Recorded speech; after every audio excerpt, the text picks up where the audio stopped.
Obviously. That's funny. Okay, let's get started here. Welcome everyone to our December 2021 Zoom meeting.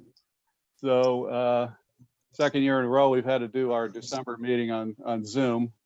So I have fond memories of the last time we had a real Christmas party. But thanks for joining us in our virtual party here. So we'll try and make it some fun here. I think we've got a good program tonight. A lot of times what we've started to do in December was movie night. So we'll kind of continue that tradition later. There's absolutely nothing serious in any of the videos that we're showing tonight. So hope everyone has a good time with it. If you're new to our meetings, please use the Zoom chat feature and just introduce yourself.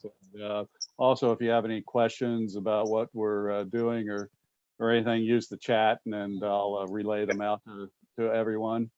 So we do what our normal thing is. Let me just hit one other setting.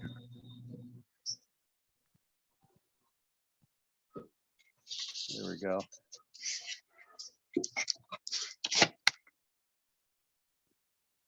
Okay, so we do it usual. We'll do a photo gallery and some fishing reports. Our general business update. Al will give us an update on our conservation programs, and then we have two of our regional vice presidents actually on our meeting tonight. Lisa Green who's our Region 8 VP. She's going to give us some updates on what the New York State Council for TU is doing. And then also I have Adina Brown, who's our Region 7 Vice President, which is just to the east of us. I believe she lives in Seneca County, and she's going to give us some updates on what she's been doing and some of our women's efforts. Actually, scratch it. We're not going to be doing a Project Healing Water update because we don't have one. And then we'll get into our holiday videos and tall tales, as with two guest speakers here, mostly fellow named Hank Patterson, who's a fly fishing comedian, and another fellow from Wisconsin by the name of Charlie Berens. So we got about half a dozen of different short films from these guys, all either fishing or winter related. So hope you enjoy those. Okay, we always like to start our meeting with a pledge of allegiance. This picture, I'm a history buff, so this is from December 1944. This was taken in the Ardennes forest during the Battle of the Bulge, which was one of the most difficult battles of World War II. It was fought in sub-zero weather for the most part, and heavy snow, and real difficult. So as we celebrate the holidays, remember some of those folks who sacrificed so much back in those days. So let me remove our hat and do the pledge. Pledge allegiance to the flag of the United States of America and to the republic for which it stands, one nation under God, indivisible, with liberty and justice for all. Okay, thank you. So here's we'll do our some of our photo galleries here, and these first couple of pictures are Scott Feltrinelli gave those to us. That's from Steelhead Alley, Lake Erie tributaries. And so we've got a match set of, looks like a male and a female steelhead. Been kind of tough fishing over there that way too. I was reading the DEC reports. Because of high water, a lot of rain we had, of course, in the fall, that made some of those streams pretty much unfishable, especially Cattaraugus Creek, which is the biggest and most famous river over there, has really been blown out for most of the fall. But some of the smaller ones, water levels have come down, and so November's fishing was better than October's. And I would guess that Probably,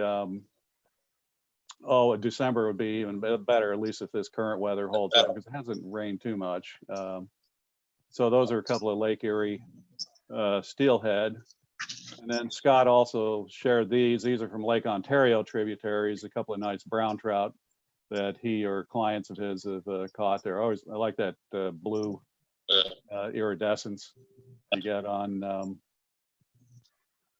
that brown trout there. Let's see. Just want to do a couple of things here.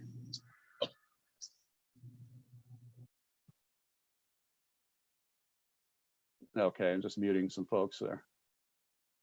All right, we're getting ready to move on there. So we were talking a little bit. It's been a difficult tributary season. So I've only been out a few times, and it's been a lot of fishing pressure this year. One time I went to Sandy Creek. I parked in back of someone from Ohio. So folks are driving from all over to come fish our streams, and which is good. You know, I like to see the folks come in and spend their fishing tourist dollars in our area, but has made it a little challenging. But still got a few. I think, depending on the weather here, we may still have some good fishing. I would predict like through December, from what I'm seeing of the weather reports. I don't see any real cold weather on the horizons. Let's see. Now, the fish on the left is one I caught. I'll brag about. I was on a charter with a friend of mine on Cayuga Lake. This was the day before Thanksgiving, and this is a nice 22-inch lake trout we caught from there. So had a decent day. Had caught about 5 fish that day. 3 of them fly fishing, and 2 of them, including this one, spinning. He was in some deeper waters. But really husky fish there, and it was a beautiful day too. So, but the shoreline of the lake was just littered with debris, lots of driftwood, and the boat launch we went out of, we actually had to clear wood out of the way before we could put the boat in. So they had a lot of flooding along the lakes in November. So, and you could see that all on the beaches. And then on the right there, a buddy of mine from Long Island posted that, and I shared it. He was striper fishing in the Great South Bay of Long Island. That was about 4 a.m. that he caught this guy. Saltwater fishing is all about timing the tides, and he was a hardy soul there and went out and caught a beautiful striper there. So that's some of our fishing reports. If you have any reports too to share, feel free to drop those in the chat for us. And let's see, those are just some of our stats of our Facebook and membership. We're actually looking at possibly changing our Facebook group from a public to a private group. We're doing some evaluation of that. They did a change in their policies this year, and when we right now have a public Facebook group, and Facebook changed that, so basically anybody who finds us can join the group without being evaluated or vetted by us. So we've had a kind of a situation where we've gotten people from literally around the world joining it, and a lot of times they're there to kind of solicit different products like T-shirts and things. One fella from Bangladesh, I believe he's from, keeps reappearing and trying to sell us T-shirts and sweatshirts and things. So we're thinking about switching it to a private group to have a little more control over things. There's pros and cons to each of those, but it's still a good place to put your fish photos or stories or anything else, fishing related or questions and so forth. We put our newsletter out there, and so share that with anybody who's an angling friend of yours in the area, wants to know more about it. And then our YouTube channel is continuing to grow. We've each of these meetings we record and store them out on our YouTube channel, and we actually are getting pretty good, quite a few views. The winner so far is the May meeting that Al helped lead on the Cohocton River, and this slide's actually a little bit old. It's actually up to about 161 views. So check that out. And if you miss a meeting, go ahead and you can always catch the rerun of it. And one thing, we did a recording of our fly fishing school on Zoom in May, and also put that out there. And we've gotten over 50 people have viewed that. So coming up in the future, in January, we're going to collaborate with the FFI chapter in Corning, which is called the Twin Tiers 5 Rivers. And the president of the group is kind of a good friend of ours, Kirk Klingensmith. And Kirk is really gotten into all the technology of doing these Zoom meetings, and they held their first what's called hybrid meeting, meaning they're having both a live audience in person and as well as a Zoom and meeting. So we're going to kind of collaborate and also kind of learn how to do that, because eventually that's the route we want to go to when it's things cool off a little bit and we can get back together in person. We'd like to also continue showing the Zoom meetings. And so Kirk is a retired engineer from Corning Glass Company.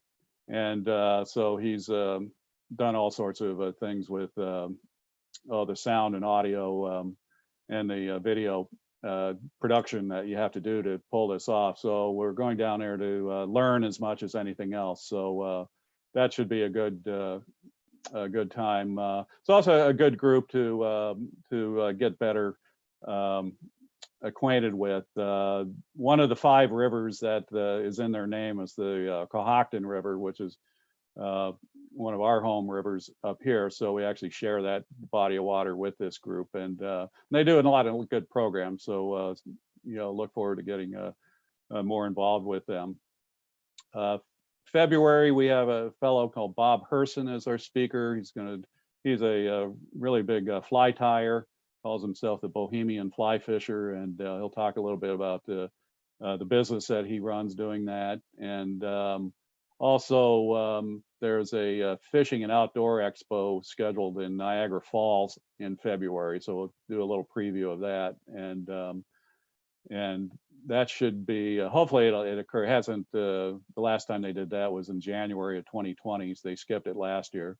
So it was a really good show. I drove over there, and they had a lot of good exhibitors. So we'll get a little taste of that. And it's a really worthwhile event to take a drive over there. In March, we were going to have Tim Flagler as our guest speaker doing virtual fly tying, but he had to bow out due to a very busy schedule. He does a lot of the fly fishing shows. So Tim was just needed a little break. So he had to bow out of doing our March 14th meeting, but I'd still like to have a fly tying theme to the meeting, being kind of sort of pre-season. Everyone likes to, get their fly boxes ready for the April and May and so forth. So stay tuned on what we'll be doing in March. But like I said, I would like to have kind of a fly tying oriented meeting. And then Kirk is going to come back in April, and he has a number of programs, so we're not sure which of them he'll be doing for us. He did one for us last year on smallmouth bass fishing in the southern tier, and so we'll get together on what he'll be doing in April for us. But he always has a very good program.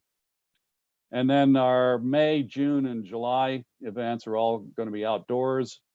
And May 14th, which is a Saturday, we're doing our Intro to Fly Fishing School for the first time since 6 years, I believe. It'll be 7 years by the time May comes around. So we're going to start getting organized and asking for volunteers for that. And actually, Lisa and Dee, if you could help us promote that, that would be some good stuff to do for us too. We'd like this to, it's a really beautiful setting. Ononda Park is on the east shore of Canandaigua Lake, and we've had one of the lodges rented for the classroom portion of the course. And then when there's a big outdoor lawn area where we'll do casting. So Should have more details for that in January and have that buttoned up as what the agenda of it is, but it'll be a good time. And then June 11th, we're also resurrecting what we call our One Fly Challenge, which is kind of a friendly competition, fishing competition, where you're allowed to only use one fly, and then whoever catches the biggest or the most fish gets bragging rights.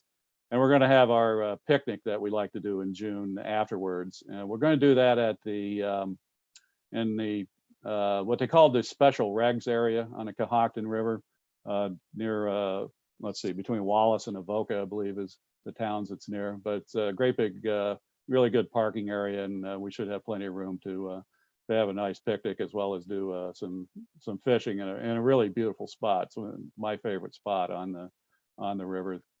And then in July 11th, we're going to have our second annual Bass and Panfish Invitational at Boughton Park in East Bloomfield. So bring your canoes, and that's, I believe, on a Monday, actually. Yeah, that is Monday, July 11th. So that's what the rest of our season looks like. So we got a pretty full house. Just have to firm up what we're doing in March. Okay, couple of folks on the call tonight I want to recognize and give a huge thank you to, and that's John Sheldon and Greg Stachora, who volunteered, listened to my plea for volunteers and stepped up and joined our board. Both John and Greg are actually fairly recent members of the chapter, and also fairly new fly fishers. So that's actually a good combination. It's they're going to help us with some of our programs, and we'll help them become better fishermen. But they kind of look like twins, actually. I was thinking in these two pictures we got of them here. So John's on the left with a nice brown trout, and Greg's on the right there with a striper he caught off of Martha's Vineyard, I believe he told me. So thank you very much, guys. If you want to jump in and introduce yourselves to the crowd and tell us what you're looking forward to doing with us. Yeah, no, thanks, Gordon. I'm John, and I don't think we're twins. My beard's a little grayer, I think, than his. So, but no, yeah, nice to meet everyone. Yeah, I look forward to helping out. Like I said, Gordon, happy to help out with whatever our initiatives are, grow the group, help with the conservation campaigns we're trying to do, and things like that. So, yeah. Yeah. Okay. Yeah. So, Greg on. Yep, I'm here. So I'm Greg Zicher. I'm also a fairly new member within about the past year. Just picked up fly fishing about a couple years ago. Done obviously some deep sea fishing and other spin caster stuff, but really excited to kind of learn new stuff from all the different members, but even more importantly, hopefully help kind of grow the chapter, and really just kind of help out wherever I can and learn along the way. So excited to be a part of the group. All right. Well, thank you and welcome. So we'll keep you busy.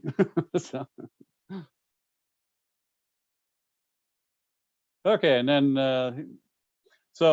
these are also some of the other volunteer opportunities we have for folks, and the big one is this our May 14th fly fishing school. So if you want to volunteer, and we already have several people, Al has volunteered and some other folks too. So if you're interested in either being an instructor or facilitator, kind of helping the students, especially when we start doing some casting.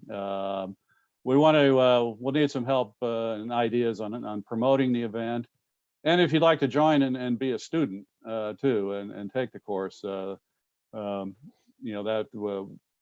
would be great too. So I'm thinking of haven't firmed this up yet, but a planning meeting in January, possibly on the 19th, which is a Wednesday, to get the people that have volunteered together and just kind of hash out what we'll do and just what people's roles will be. And then some of the other things you can contribute to. I talked about our social media Facebook page, which is an easy thing to contribute to. And if you have any fish stories or other things to put in our newsletter, you know, a link you found on the web or a video or anything, just send those along. And you can email anything like that to info@canandaigua-lake-tu.org. And Al is also always looking for volunteers for the various programs he does, the tree planting and other things. So there's a lot of opportunities there. And hopefully we'll be having meetings soon, and we can, you know, you can help out with refreshments or helping set up the AV equipment, especially if we start doing these hybrid meetings, getting all that projectors and microphones and fun stuff to work. Okay, Al, I'll put you on the air now, and you can talk about some of the work you're doing with conservation and also casting for recovery.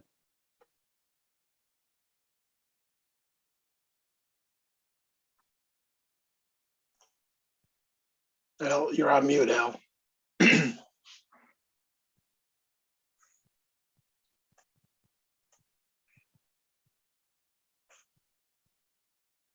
Al, Yeah, just you're on mute.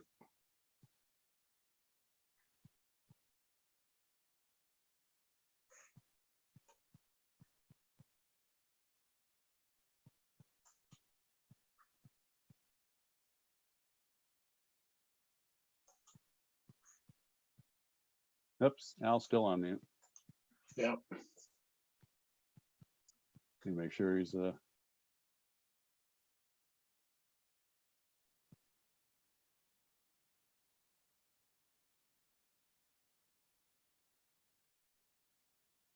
I think he may have stepped away, actually. I don't see him on that video either. No, I see him. He's talking away. He's talking away. He's right there. We Hey, gotta Al, we're gonna start over. flag again. him down. Stop. Right. I wasted all that breath. Can you hear me? Yeah, There he is. okay. I didn't change anything. How to get muted? Anyway, so what I started out saying so elaborately was that early in the season we planted about 200 trees on the upper part of the Cohocton River, and that's really one of the areas we like to focus on, the upper part, because that's where a lot of the brook trout reside in the upper portions of the river. So we planted about 200 trees using rootstock early in the spring. Then we kind of jumped into our Crossroad project. And for those not familiar with it, this is a large habitat improvement project where we're building 9 structures within about a quarter mile of the Cohocton River. And this is between Avoca and Wallace.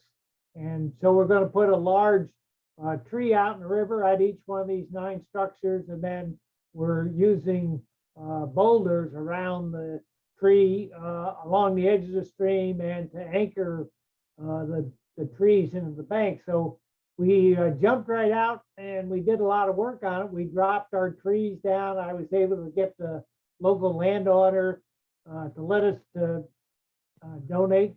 He donated 9 trees to us, which was really terrific. I was originally looking at cutting them somewhere else and trying to truck them in, but it worked good.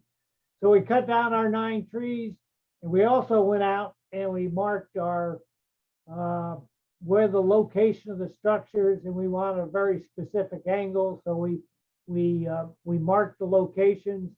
We brought in, we were going to do the project in July, and we brought in, we're working with the DEC and the Steuben County Soil and Water District, and they brought in their piece of heavy equipment, but then the rains came and the water just got too high to do the project in July. So then we said, well, historically, water's kind of low in September, so we'll do it in September. And the water was still high. And then we said, well, maybe we can squeeze it in beginning of October, and the water was still high.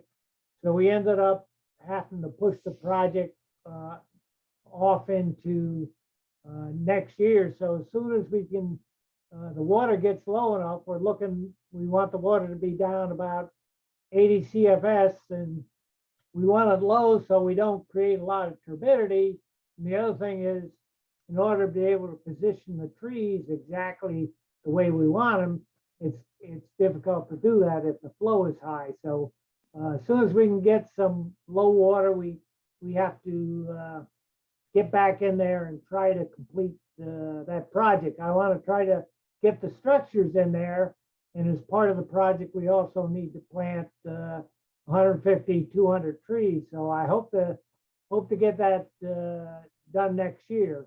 And I went down there just the other day. The water is still high, and it looks like I'm going to have to go out and remark where the structure is supposed to go, because they got some pretty heavy flooding down there. So that's a big project. We got waylaid a little bit, but we're going to try to get back into it.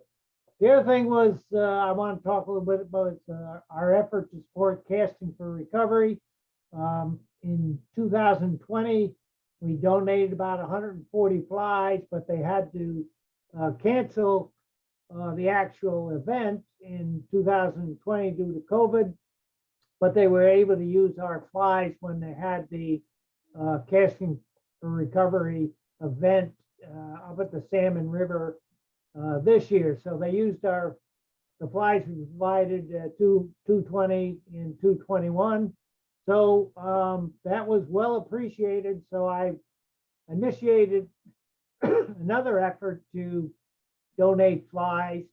And right now I'm happy to say we've got people signed up to provide over 200 flies. So it seems like every couple of days somebody else raises their hand and says, hey, I'll tie a few flies. So we're over 200 flies now. So my target is to provide those in early 2022, and they'll use them hopefully in the retreat in 2022.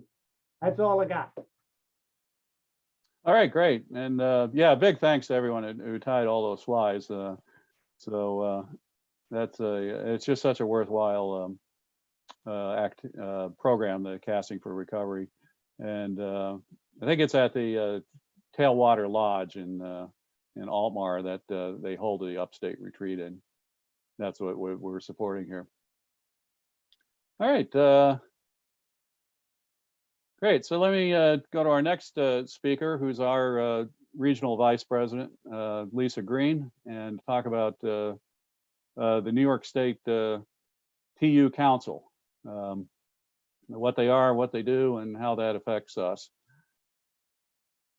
Yep. And before I do that, even I'll just start by chiming in on what Al said about the casting for recovery and the flies. So I'm one of the fly fishing instructors for that program, and the women's faces just light up when they open those fly boxes and see them packed full of flies, and to know that people have worked to tie those flies and donated to them, and they're very overwhelmed. So thank you for what you do for those ladies. It really means more than you could know. I think they feel the love in those flies that you all tied. So for those of you who don't know me, I'm Lisa Green. I am your representative at the State Council. And as part of that, I attended the state meeting last month. And that was actually the first time I had attended the state meeting. And you might not know this, but this actually opened to any member of Trout Unlimited statewide. And I would really encourage any of you who are interested to go the next time we have one. I think they have 2 per year.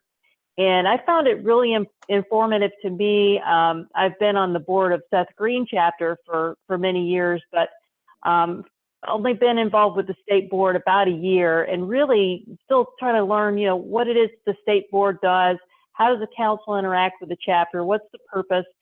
And I think a lot of that might not have just been my lack of knowledge. I think there might have been a lack of structure in the past around that. And there's some real good leadership. Larry Charette, who probably a lot of you know, has really tried to give some more purpose and structure and meaning to what the state council is going to do and how it's going to help all the chapters in the state and how it's going to really drive some strategy for all of us. So Dee was there as well. Gordon was there as well. I hope they found it as informative and helpful as I did. But I wanted to bring back to you a couple of key points that I heard at the state meeting and what that means for Canandaigua Lake chapter. So one of the key points that they talked about was this idea of priority waters. So priority waters is a TU national concept. It's being driven down to the state level and down to the chapter level as well. And what it is trying to take some of our resources and pool them together to identify some real priorities that we have as Trout Unlimited, and then work together, collaborate across chapters to make some of those projects a reality. So, you know, we've had some chapters that have had successful projects, definitely to lay a blueprint for that. And I think there's more and more realization that, you know, we don't all just fish in our own region, right? So you're not just fishing the Cohocton. So if we take, for example, the Delaware River. So, you know, you all had Anita Colton here to talk. I know a lot of you have some love for the Delaware River. I certainly do, and have a vested interest in how, yeah, there we go, Al. And we have a vested interest in what happens there and that continues to be a thriving stream. Trout Unlimited presence in that area, not very big, not really an active, thriving chapter in that area. Now, they do have groups like Friends of the Upper Delaware who's certainly looking out for those interests. But how do we as Trout Unlimited partner and make that happen? So it doesn't have to be that it's just the waters that are in our particular, you know, chapter, home territory, or our region. You know, we all have an interest in what happens across the state. So what happens with priority waters is this idea that at the state level now, we're trying to engage with all the chapters and say, what are your priority waters? What are the projects that you think could make a difference in your home waters? And there's a real focus on native, wild, and thermal strongholds. So if we talk about, you know, native, certainly just heard her little talk about brook trout earlier. That's an area that could make somewhere a priority water. Anywhere where there's, you know, wild reproduction, of course, and a real focus too on what are the thermal strongholds. So places where we can see trout continuing to survive even into some climate change in our future. So I'm going to be bringing some questions back to the chapter. Want to get you all thinking about it and thinking about what how we might present, you know, some streams in this area where we have opportunities for priority waters. And you know, there's no guarantee that that our favorite spot will be picked, you know, right off the bat for one of the priority waters. The idea is to pick, you know, 5 to 10 projects in the state to start with, and to focus some resources that way, some you know, and whether that's money resources or people and knowledge resources. There's a lot of incredible knowledge at the state level to kind of help drive some of these projects. And really get us focused and collaborating across chapters so that we can get some things done for some of these places that we all really love and love to go fish in. So that's priority waters and more to come for that. I learned a little bit more about kind of what the state council does at the state level, right? So there's this whole conservation committee. It's part of that Priority Waters Initiative, overseeing and supplying some resources for some of these projects. There's also the TU Service Partnership. Now, probably some of you will know this is the Veteran Service Partnership, which is still a part of it. They've just broadened the definition so that it includes certain first responders, offering them also some, you know, free memberships, some special programs and things like that. So they just took the Veterans Program and broadened it a little bit. Still certainly has a key focus on our veterans.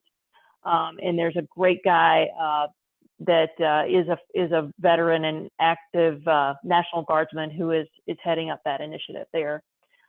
So there are state funds that do go to the service partnership, outings for those guys and women, and also helping to support those programs. Another thing to be aware of is that there'll be a youth camp. They're going to have the youth camp again in 2022. So of course they've had to postpone it. but they're very excited that it's going to happen again this summer, and it's going to happen down on the Delaware River. And so what I'd ask you to do at this point is to start to look out for boys and girls ages 14 to 17 who have a real passion for fishing, who you think could really enjoy a week-long camp in fly fishing. And also as a chapter, you might consider maybe a partial scholarship to help fund their costs. At the state level, we will certainly be funding a couple of scholarships for people to attend. So, put some thought into that. And if you know somebody, niece, a nephew, a grandkid, a son or daughter, they're looking for those kids who are really going to take to this and embrace fly fishing. And because it's a very intense week of fly fishing, but it sounds fantastic. I wish I were 15 again so I could go and do it myself. It sounds great. Do you know where that's going to be, Lisa? It's going to be on the Delaware, and I can get you some more information if you're interested, Al. I could get you more specifics because they're also looking for volunteers. Where they're going to kind of base out of and stuff like that. If you find out, let us know. Yeah, there's some place down there what's called Viking something, Viking. I don't know. There was some resort and it's changed hands now, and it's a little bit run down, I think, but they can make it work. But I can get some more information to you, Al. Okay. Thank you. And then another place at the state level, they do spend some money is around kind of diversity initiatives, which Dee will talk to you a little bit more about. And one of the things that I want to just ask, if you've received any emails from the state council requesting some money at this time of year, probably had the name Robert Unick on it or Bob Unick. We are looking to do some fundraising at the state level to fund some of these programs I've been talking about: veterans programs, diversity initiatives, conservation programs. And then also we have a fund that's been set aside for the region and vice presidents to give back to the chapters where needed. So we actually just gave some of those funds back to the Canandaigua Lake chapter. So I gave Gordon a check a few weeks ago to help out with some Zoom costs for Canandaigua Lake chapter. So we'll just ask that you consider giving some money to the state council at this time. I know it's an expensive time of year. It's a busy time of year. But it's also a great time of year to give back a little bit. So I think that's all I really have. Any questions for me at this point about the state council or any feedback you have for us at this point? No, I want to just thank you for just being there this year for us. I was always felt like the state council felt like a foreign country to me, and I wasn't sure what they did. They had something to do with TU, but I do feel that we do have a working relationship now that we hadn't in the first year or so I was doing this. So appreciate it. And as Lisa mentioned, a big thanks to helping us out defray some of these software costs that we've had to incur since COVID. And we've had to go online here and kind of change our game a little bit, and that was a big help. We kind of run the chapter on a shoestring here, so those kind of donations help a lot. I didn't have the button for the donation, so if you want to do it old school, I put the address on here in Long Island where you can mail a check to, and if you did get the email, they actually have a donation button on there you can do it right online with a credit card. I'll grab a link and throw it in the chat before the meeting's over. Okay, great. Thanks, everybody. Thank you, Okay, Lisa. thank you, Lisa. Okay, so I want to introduce another speaker who's another regional vice president in our neighboring region. That's Adina Brown, who I've met for the first time this fall. And she's going to talk a little bit about what she does. And she's pretty new at her job, but going to give us some background and what she does and what she hopes to do. Okay, Dee, you're up. Thanks for the introduction, Gordon, and thank you for inviting me here today. Can everybody hear me okay? Yep, you're good. Yes. Okay, good. I'm running off of a tablet, so I'm not really sure. So my name is Adina Brown. My friends call me Dee. Please call me Dee. And yeah, I'm brand new to leadership in Trout Unlimited. I live in Seneca County, which is technically Region 8, but there's very little water in my county. So I end up fishing the Finger Lakes and its tributaries quite a bit. And this is my 3rd year fishing. So I felt like I would finally might be worth visiting the Delaware for the first time. So I'm definitely a learner, have a lot to learn. I've been very active in Leon Chandler chapter of Trout Unlimited that's based outside of Ithaca and Cortland, obviously Cortland line, Leon Chandler. And what I do is basically, I just go where I'm needed. I help out with my chapter. And then they asked me to take on some women's outreach. And they asked me because not only am I one of the few members in Leon Chandler, but they know that I kind of hit the ground running 3 years ago. One day I looked at an ad in my little penny saver, and there was an ad that said, female anglers wanted. And I was very intrigued by that ad, especially in a penny saver. I didn't think I'd ever see it again. So while I'm kind of shy, I made myself go. And what do you know? It was Lindsay Agnes doing a women's outreach event in Seneca Falls for the Finger Lakes chapter, which had 0 women. So they were very excited to see 20 or 30 women come into their meeting space and learn about Lindsay and what she does. And for me, it was really important, I guess, because seeing Lindsay talk made me realize that there was a place for me in this organization, and I could see myself out on the water and learning how to do this really complicated technique of fly fishing. I'd spin cast as a kid, but you know, as I've got older, I finally have a little leisure time and some energy, and I decided, what am I going to do with it? And I'm going to learn how to fly fish. So I just started going to all kinds of meetings.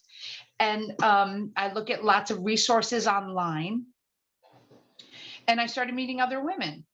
And so I followed up with Lindsay, and I started tying some flies too. And I tied for Casting for Recovery. And in 2019, I got to be a river helper. And that was really a wonderful experience for me. Fly fishing's always been kind of lonely. So this was a great chance for me to meet other people and other local women. And so Leon Chandler said, can you help us build our female membership? And, you know, I went to the talk that actually you guys did. I think it was in 2019, maybe. And you had Lisa Green and also Lisa Abel. And they were talking about ways that, you know, help women get out on the water. And really the bottom line from that whole presentation was, we want the same things you guys do. We just want to go fishing and have fun. Right? So how do you do that? You know, sometimes there's a couple of extra safety issues that women might need to think about. It's really a lot of fun to fish with other women or big groups. What really excites me and what keeps me going is really making this approachable and doable for maybe someone who's never seen themselves do that before. So I'm also going to be reaching out and trying to get some more marginalized communities out on the water. And I'll definitely let you know how that goes. I might just be, I'm not sure how successful it'll be, but we'll try. So I've done 2 or 3 events. The first one was just this June, and I chose a shelter at Taganic Park. And for those of you who know it, it's a pretty big park with a super famous waterfall, but there's also lots of different fishing opportunities there. You can catch perch, brown trout, lake trout, panfish, everything, even some landlocked salmon when the time is right. So we picked an early day in June, and Lisa, God bless you, you came down and helped us. I would have been lost without you. But she and her friend Terry just kind of took everything, and we all had a really good day, and everybody caught fish. And I also learned that you really need to advertise these events because my second one, which I advertised a lot less, only had 3 signups, and they were my buddies. So I think they were doing it to be nice for me. But I'm definitely learning as I go. And I went to the state meeting also last month. And I knew that it was open to anyone, but I just never saw myself going to something like that. I didn't know what to expect. And I learned a ton about TU and TU's conservation efforts. And again, what I could do and what felt really possible. So everything's on Zoom. In some ways, I know the connection isn't as good as in person, but I can attend a lot more Zoom meetings than I can drive around with a kid coming with me.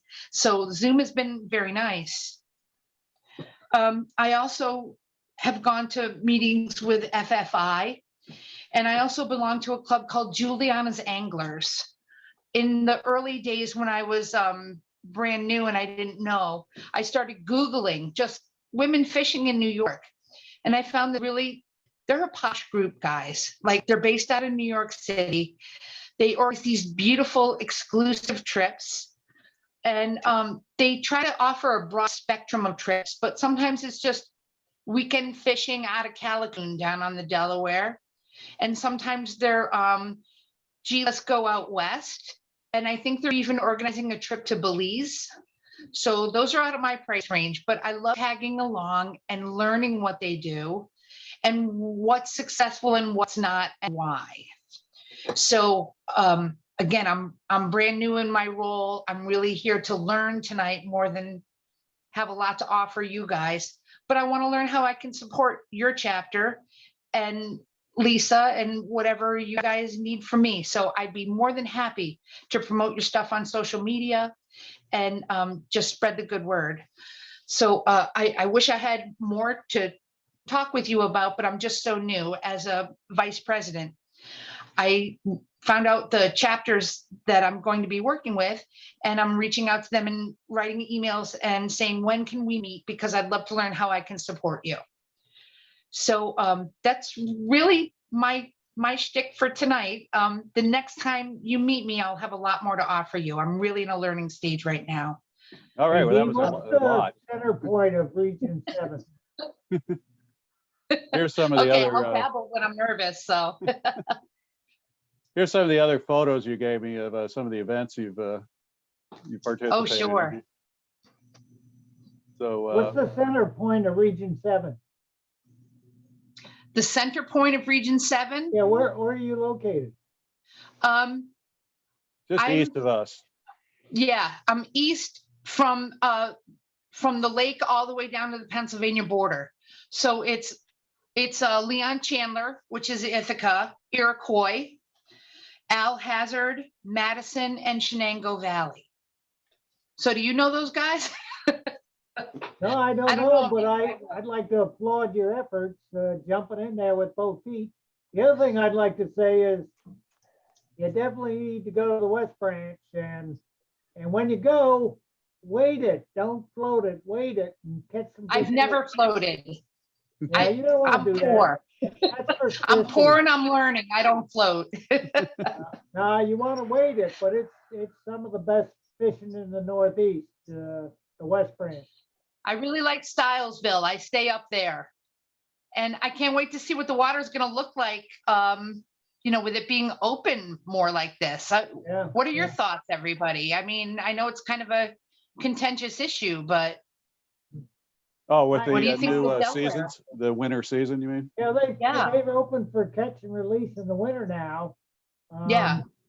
I'd like to go sometime because I'd like to see if there's any dry fly action at all in the winter. Sometimes there's midges or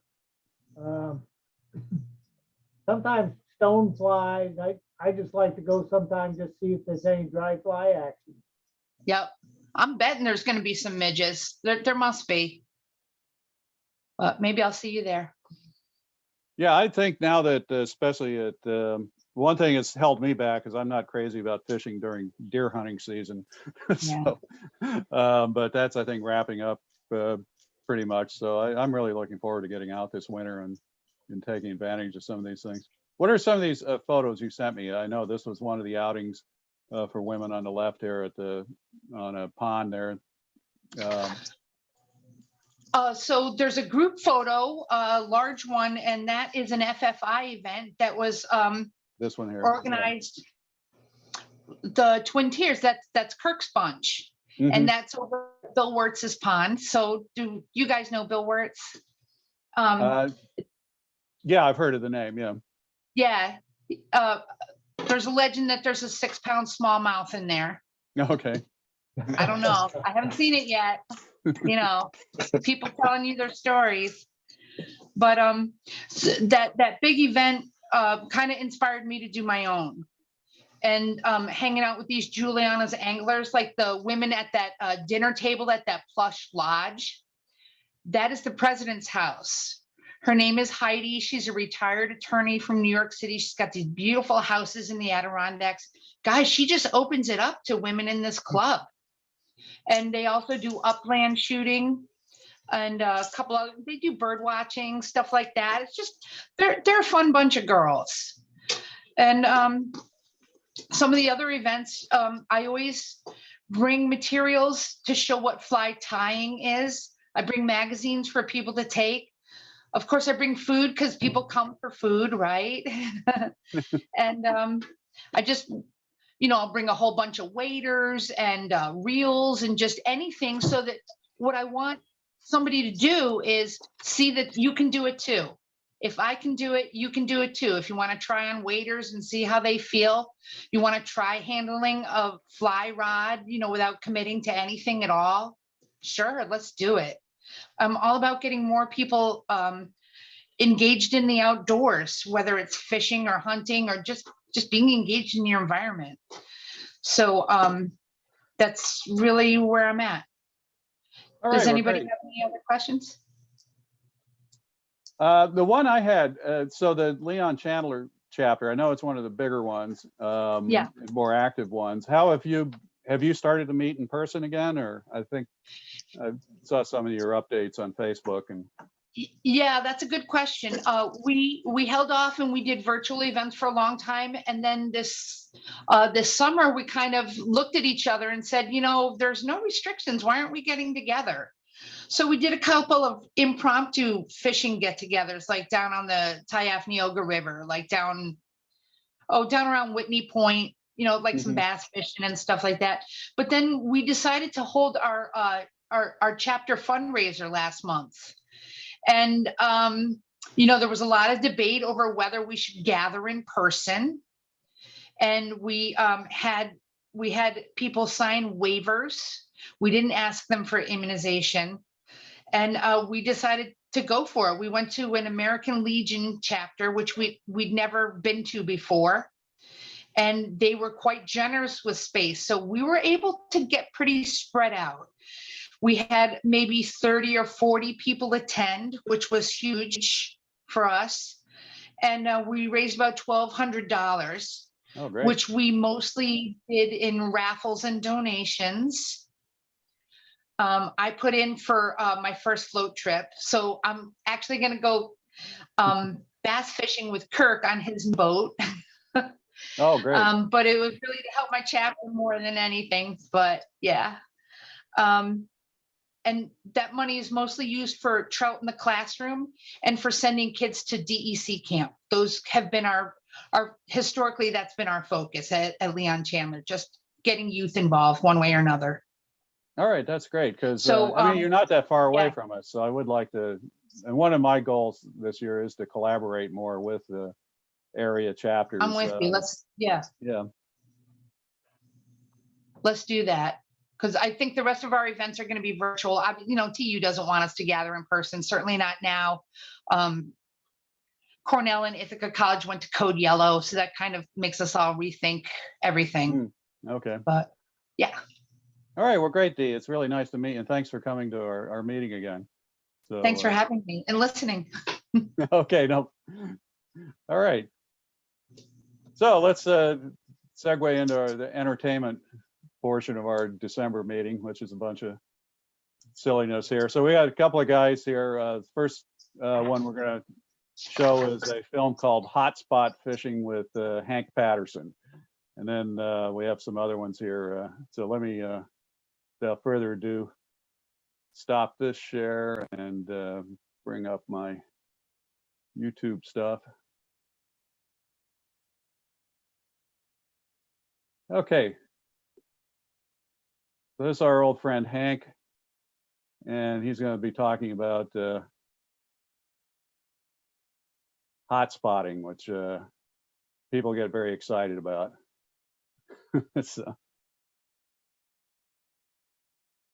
let me know that you can hear the video or the audio here too.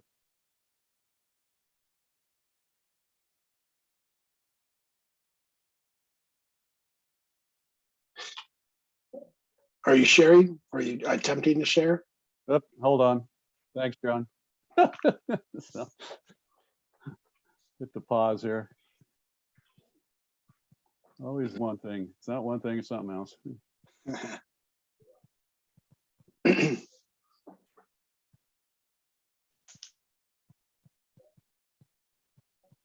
got all sorts of windows open now. Yes, share the screen. I thought I was doing that. Here we go. You see Hank holding a beer? Yes.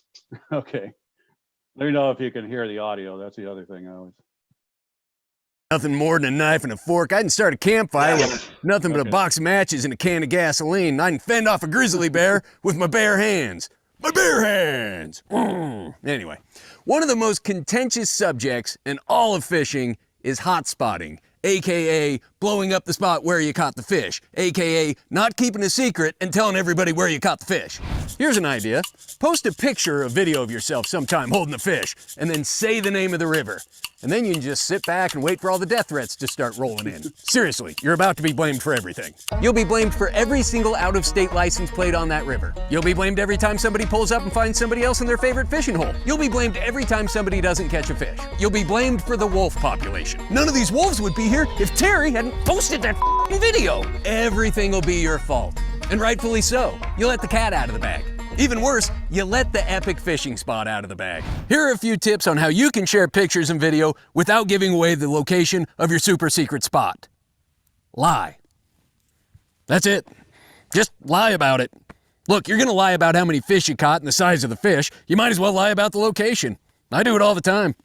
Let me show you how it's done. Hi, I'm Hank Patterson, here on the West Fork of the Middle Fork of the North Fork of the Fork River in beautiful North Dakota. Now, the West Fork of the Middle Fork of the North Fork of the Fork here in North Dakota is big water. Some people say it even looks a little bit like the ocean, but it's not. Trust me, it's a river, and trust me, we're here in North Dakota. Now, the West Fork of the Middle Fork of the North Fork of the Fork, it is wadable water, but, you know, I'm not gonna lie to you, it does get about chest deep, about maybe the midway point. So you're gonna wanna be careful. Anyway, join me this week as we fish for a bass trout hybrid only found in North Dakota.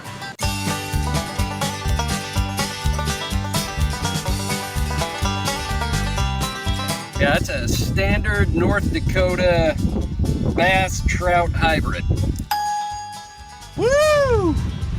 She's a windy sumbitch here in North Dakota. This is my buddy John. John, how long you been guiding in North Dakota? About 37 years now. Yeah. John here's 74 years young, worth about $15 million. I've got 3 homes too. Okay, John, that's bullshit. Let's keep it believable. Okay, you don't have a home. There we go. It's a lot like the North Dakota bass trout hybrid, but a small distinction here gives it away. As a mere carp. Hey, Hank. Yeah, You need a beer? I already got one. Wouldn't be a shower in North Dakota without a beer. One hell of a South Dakota life. Right now, we're about, halfway across the West Fork of the North Fork of the Fork here in North Dakota. As you can see, we're in a boat right now, but see that? Very wadable, very wadable. The entire way across this river, very wadable. That guy right there, that's my buddy Joel, the governor of North Dakota. And I'm married to Angelina Jolie. Oh shit, I was best man at her and Brad's wedding. Yeah. Now my buddy John over here, he's got another standard issue North Dakota bass trout hybrid. Check it out.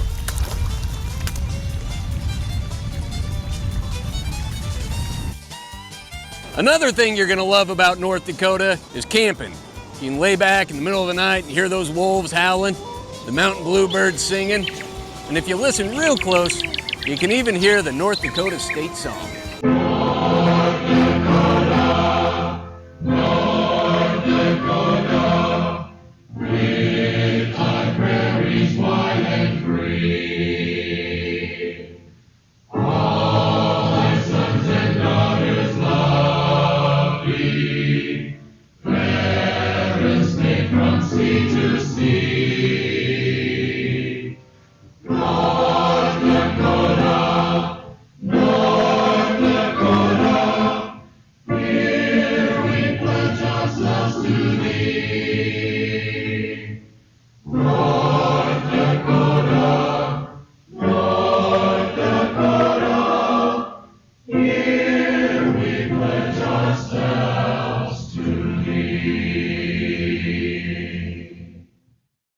And that's how it's done. Don't tell people where you caught fish, lie to them.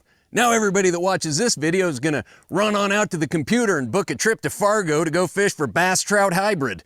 They're never gonna know that I was actually fishing for redfish right here in downtown Los Angeles.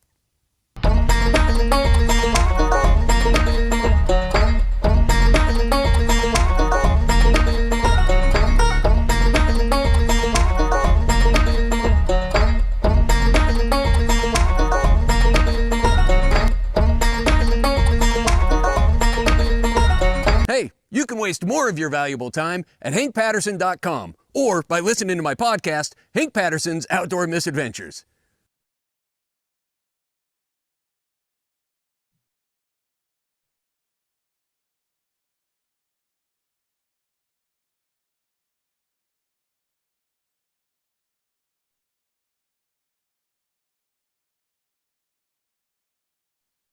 No, that's good advice from Hank Patterson. I found since I moved up here that people get excited when you do a hotspot or name the river online and stuff like that. So real good advice, just a fib about where you were.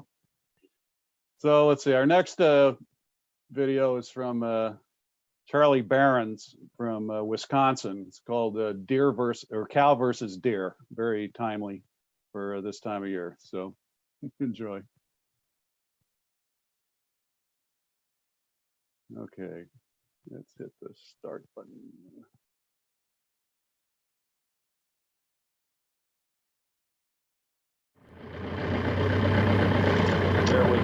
Our story begins at Bergdorf Goodman, near Skip ads.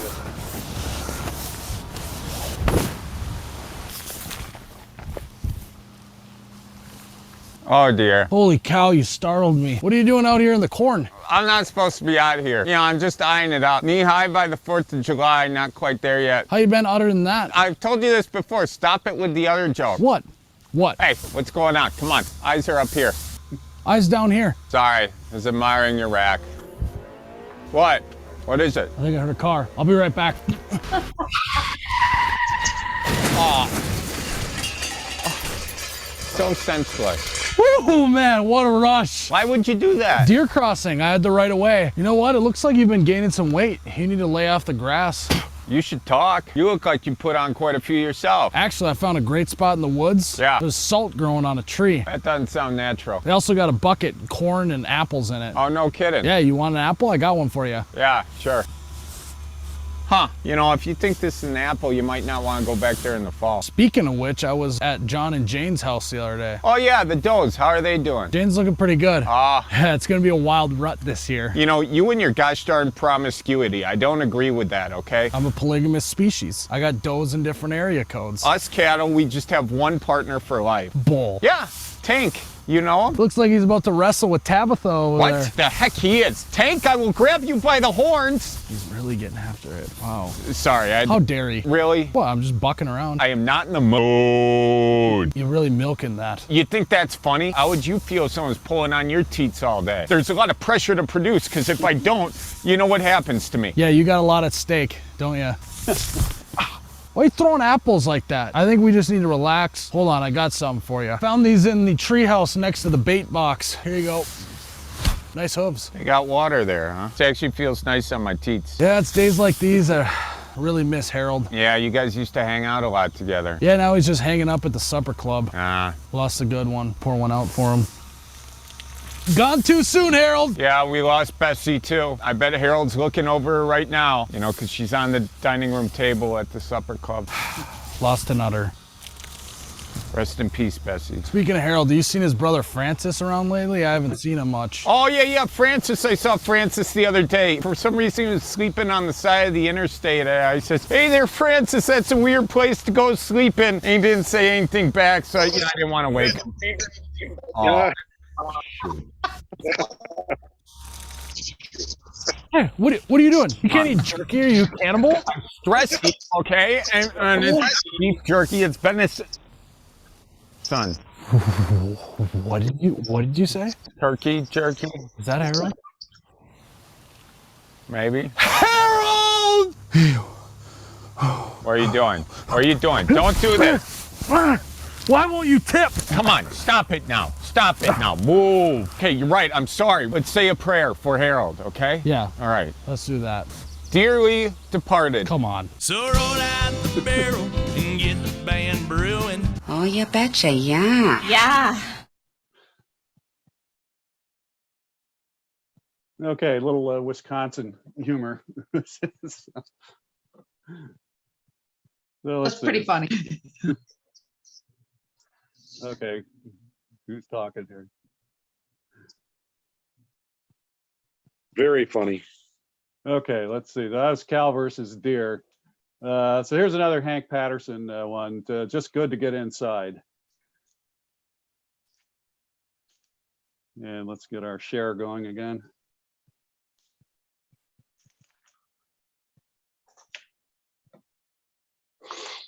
Okay.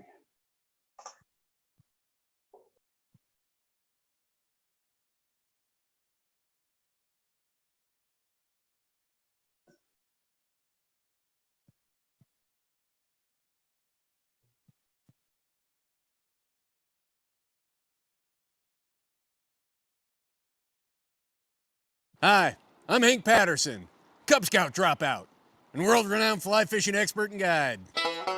The outdoor misadventures of Hank Patterson, high school graduate, podcast host, fly fisher, and your outdoor guide. The great outdoors are in danger.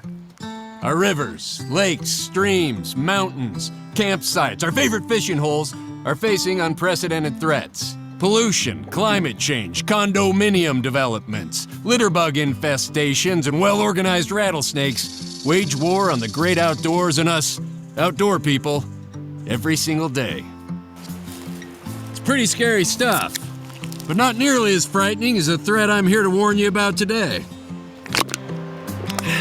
Over the past 7 months, I've done like 45 or 46 minutes worth of research, and I've compiled almost 2 paragraphs of data.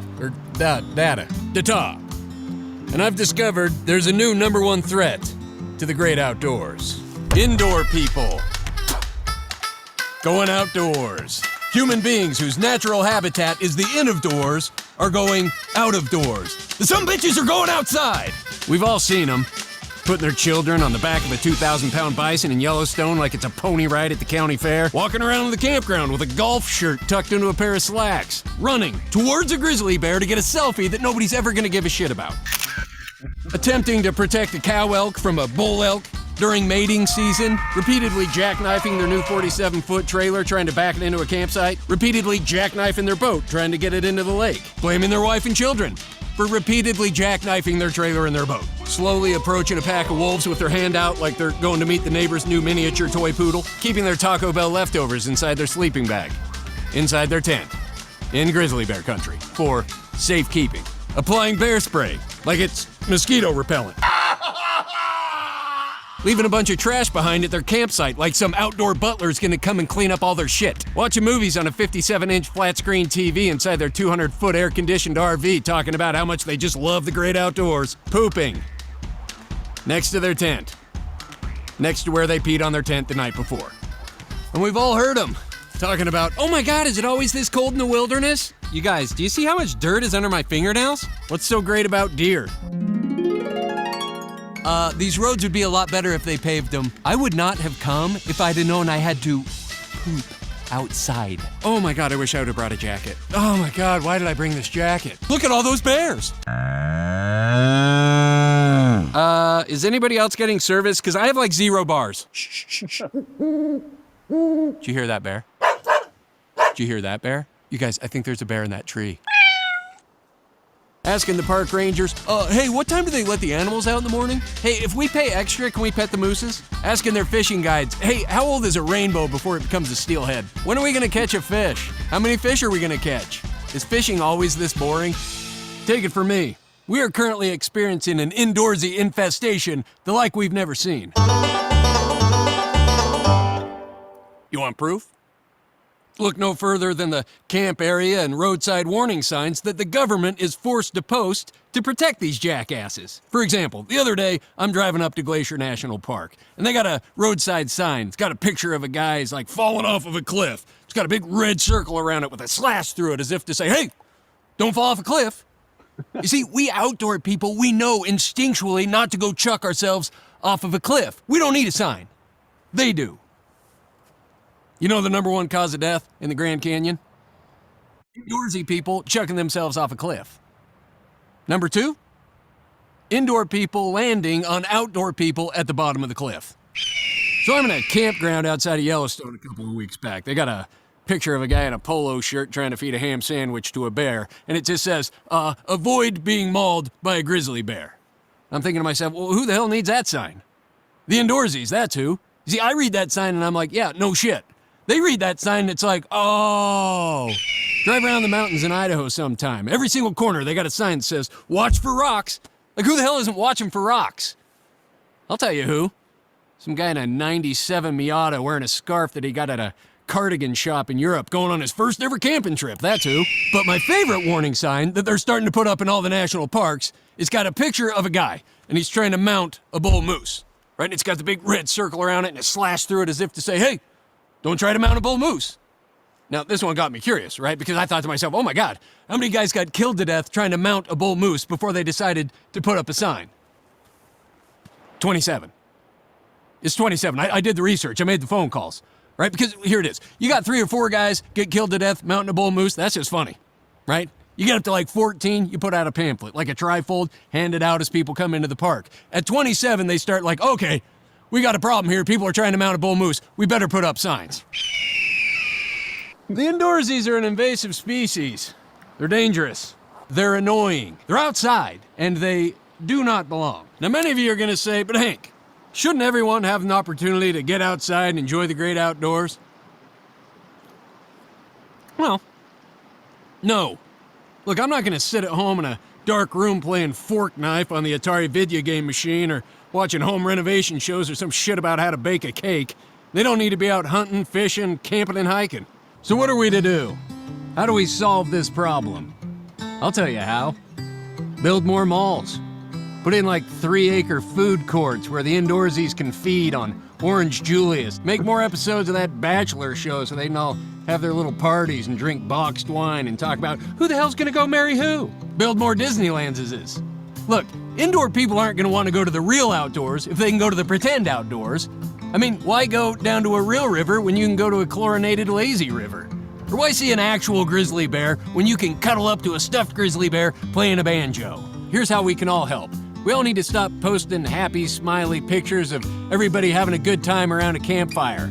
We need more pictures of infected mosquito bites or head-to-toe poison oak rashes. #, got diarrhea? #, poison ivy on my balls. #, I'll never forget the screams of that family being devoured by those carpenter ants. An estimated 500 trillion indoorsies are going outside every single day. 60% of them will be killed to death by lack of common sense. 100% of them won't know how to start a campfire. Is this a future you want for your children? Me neither. For more information, go to if you go outside, you're going to get bit in the nuts.com.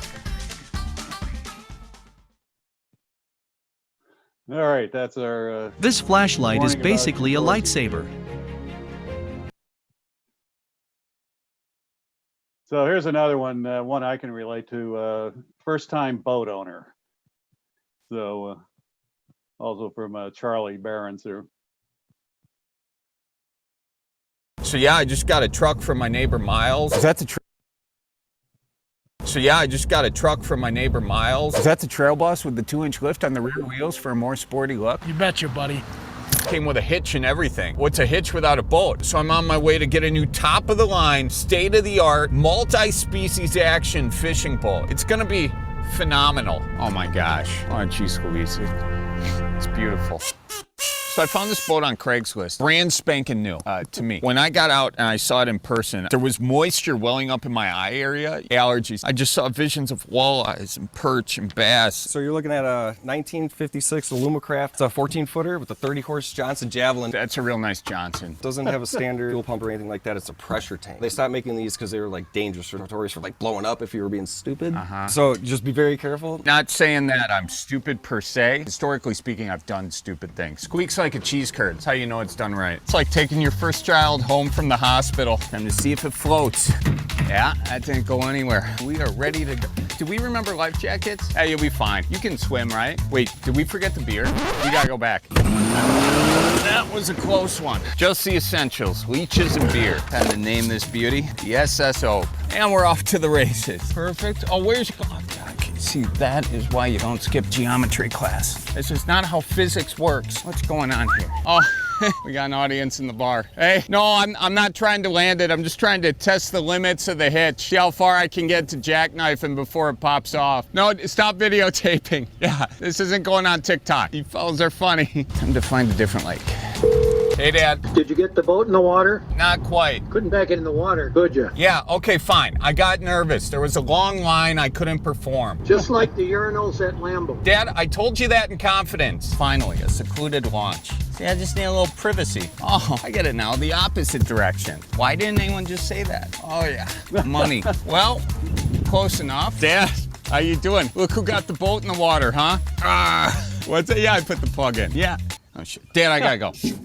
Wrong day to forget life jackets. It's a couple inches. Got more standing water in my basement. Shoot, I am drifting. I better get the Johnson fired up. Let's check the battery. Uh-oh. Okay, who put beers in the battery box? Honest to Pete. Oh, I did. Well, gonna have to use the old green energy. Where are the oars? Guess I'm going by hand. Think. Put your thinking cap on. Come on. What? No, I'm not drinking a beer. I'm thinking of what I'm gonna do is I'm just gonna catch the truck with my fishing pole. Okay. Actually, that's not a bad idea. All right, what's a lure I never catch anything on? Oh, the musky bait. I use the old Silverado slip knot. One. Oh, right. Look at that. First cast and everything. Now I gotta use the wobble. I'll be home for Christmas. You know what? Maybe we just call it a day. That's okay. It looks like rain. No, it doesn't. Yeah, it does. So roll out the barrel. Now, which one of you knows how to work a winch? Me? I'll get it. Lucky this boat's made out of aluminum. It's on Wisconsin. The Badgers say it's the old Wisconsin Jubilee. Okay, that's not that different from the first time I launched my boat, so. All right, back to more Hank here. Now here's his holiday extravaganza. Hank Patterson's Real Fishmas Extravaganza. Hank Patterson's Real Fishmas Extravaganza. An all-new 30-minute holiday celebration. With over 43 minutes of all your favorite holiday classics reimagined and beautifully voiced by our very own Hank Patterson. Including Grandpa Got Runned Over by a Rain Brown. Grandpa got runned over by a Rain Brown, floating on a drift boat Christmas Eve. Squash! Chet's nuts. Chet's nuts are roasting on an open flame. Ouch, poor Chet. Chet's nuts are tickling the little drummer kid. Come and fish dry flies, pum-pum-pum, pum-pum, pum-pum, pum-pum-pum. They're slurping surface bugs, pale morning, dun-dun, dun-dun, dun-dun, dun-dun, dun. You won't need bobbers here, 'cause they are so dumb, dumb, dumb. Bobbers are dumb, bobbers are really dumb. A holly jolly Christmas! Have a holly jolly fishmas. It's the best time for some beer. Whiskey, scotch, and lemon drops, and brand new fishing gear. Yo-ho, the mistletoe, it's hung above the stream. Somebody Frenched at Trout, the trout let out a scream. Hank Patterson's Real Fishmas Extravaganza. A 2-hour celebration full of Christmas pomp and pageantry. And what holiday special would be complete without a riverside retelling of all our favorite holiday stories? You seriously are walking in here asking me to read that story? Well, hey, you want 'Twas the Night Before Christmas, something like that? I'm more than happy with it, but I'm not reading that. You realize there are going to be children watching this thing? Is that, and you want to tell them that, huh? Scare them? I don't even know what you're talking about. I'm talking about Frosty the Snowman, for crying out loud. It's a horror story. Here's a story. I'm 7 years old. My mom plops me down in front of a television set. She turns on Frosty the Snowman. All of a sudden, this black magic hat comes out. They put it on him and he comes to life, huh? Big snow demon creature is suddenly chasing children around, offering them candy. I had nightmares. I didn't sleep for a month. When I finally did get back to sleep, I got a butcher knife under my pillow. I wake up and I'm thinking to myself, what's a butcher knife gonna do to a snowman? Huh? He doesn't have organs. Snowmen don't have a heart. You stab that thing, nothing's gonna happen. He's gonna keep coming. So I go downstairs, I got myself like a little aerosol can, right? Of hairspray and a lighter, flamethrower. If you put a top hat on a snowman and then all of a sudden he comes to life, oh, you think you're gonna start singing and dancing with him? Huh? No, you're gonna shit your pants. You're gonna shit your pants. He doesn't have a chode, all right? You can't paralyze the chode when that thing comes at you because he doesn't even have a nether region, all right? He's just a big giant ball of snow. What if they take that same hat and put it on a chainsaw? Right now you got a chainsaw coming along. Oh, happy birthday, I'm a chainsaw. You want children running around playing with a chainsaw? And what do we really know about Frosty the Snowman? Huh? I mean, has he spent time in prison? I mean, does he have a record? I mean, has anybody bothered to run a background check on him? And you want me to read that to children? That's disgusting. You're disgusting. I'm ashamed of you. I am ashamed of you. That is, you know what you should do? You should go home and give your children a hug, all right? That's what you should do. I'm not reading that. Make children cry. Hank Patterson's Real Fishmas Extravaganza with special guests Tom Skerritt, Brad Pitt, Tom Rosenbauer, Big Bird, Norman McLean, Abraham Lincoln, Lewis and Clark, the original cast of the Golden Girls, Bo and Luke Duke, and musical appearances by U2, the Beatles, and Taylor Swift's second cousin, Gerald Swift. Are you sure it's a good idea to say that all those people will be in your special? Yeah, it's called marketing. Abraham Lincoln? Yeah, people love Abraham Lincoln. But it's not possible. Anything's possible at Christmas, Wally. You might catch a fish. A 7.5 hour heartwarming reminder of what Christmas is really about. I'll tell you the best part about Christmas, Wally. Spending time with family and friends. You know, neighbors, everybody coming around. They all bring like free beer, free food. You just chuck all that in a cooler, head down to the river alone, get a little me time in. Because Christmas time, everybody's stuck at home with like the in-laws and them screaming ugly little children, right? You go right down to the river, you get your favorite hole every time. I'll tell you what Christmas I'll never forget. A couple years ago, my mom bought me this Helios 2, 5-weight, little 9-foot tip flex. How did she know? How did she even know? I'm not too much of a man to say this. I cried a little bit. That's how excited I was. Shed a tear. Same Christmas I went down to the mall, bought myself all those turtlenecks. Forgot to buy anybody else anything. It's a great year. Everybody's always worried about, oh man, what am I gonna get for Christmas? But the true joy at Christmas time is being able to see somebody's eyes light up because you bought them a gift that they'd been hoping to get. Like when I bought myself this jacket. Hank Patterson's Real Christmas Extravaganza, coming the summer of 2025.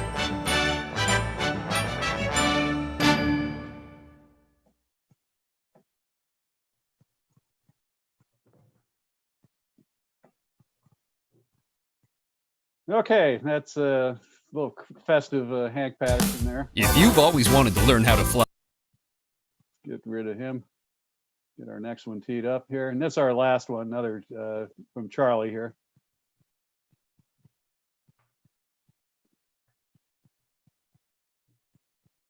This is a Midwest holiday gift guide.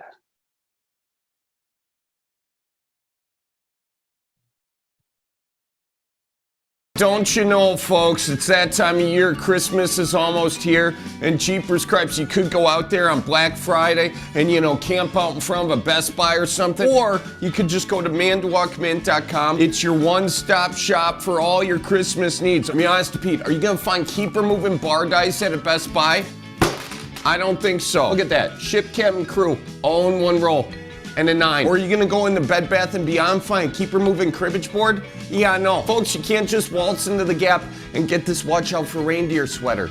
Or this old Christmas tree. Let me ask you, does everyone on your Christmas list know how to make a Bloody Mary? If you says no, well, perhaps the Bloody or No shirt's right for them. We got all the directions plastered on the back. Now there's no more excuses for forgetting the ice fishing weight in your Bloody Mary. Hey, speaking of Christmas trees, you can put Grandpa Bob's tackle box underneath the tree, or you can use it to decorate your tree. These lures double as ornaments, and they pair well with beer cans on a hook. But now you gotta keep the noggins warm. Could do a keeper moving Stormy Cromer, keeper moving beanie with the pom-pom and whatnot. Go Packers and the Bears. Notice the green-red pairing. Or you could go green on green. No judgment. Watch out for deer. And a ton of other options on manduakmint.com. But folks, it's not just about keeping your head warm. It's about keeping your beers cold. And we got options for you. Watch out for deer. Go Packers and the Bears. Oh, keep her moving. And what's that you say you're not a can fella or gal? For you, we got the Keep Her Moving bottle opener. We got t-shirts up the wazoo. Keep her moving. Midwest Nice. Tell your folks I says hi. Oh, if someone needs some literature for the potty, we got the Midwest Survival Guide. If someone on your list wants some music or a frisbee,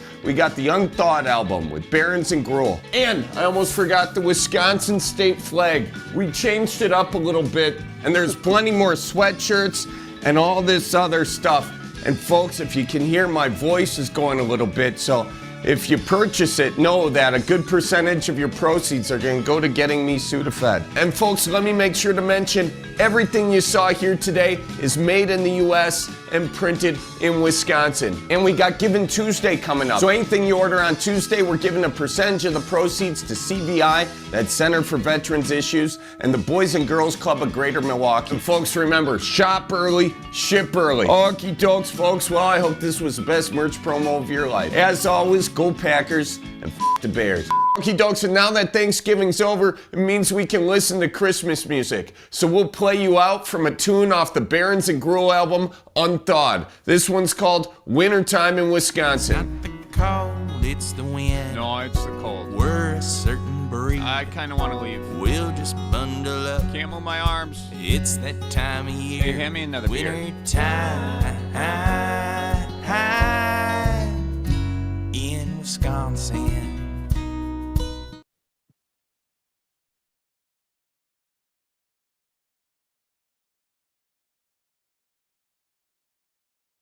Alrighty, that's let me stop our share here. So that's our entertainment for the evening. Thanks for joining us. Have a very happy holidays. Merry Christmas in a couple of weeks. Happy New Year. We'll see you in January. And had some tight lines there. Thanks everyone for joining us tonight. Good night. Thanks, Gordon. See you, everybody. Thanks, Gordon. Happy holidays, everybody. That was fun. Thanks. Okay, welcome.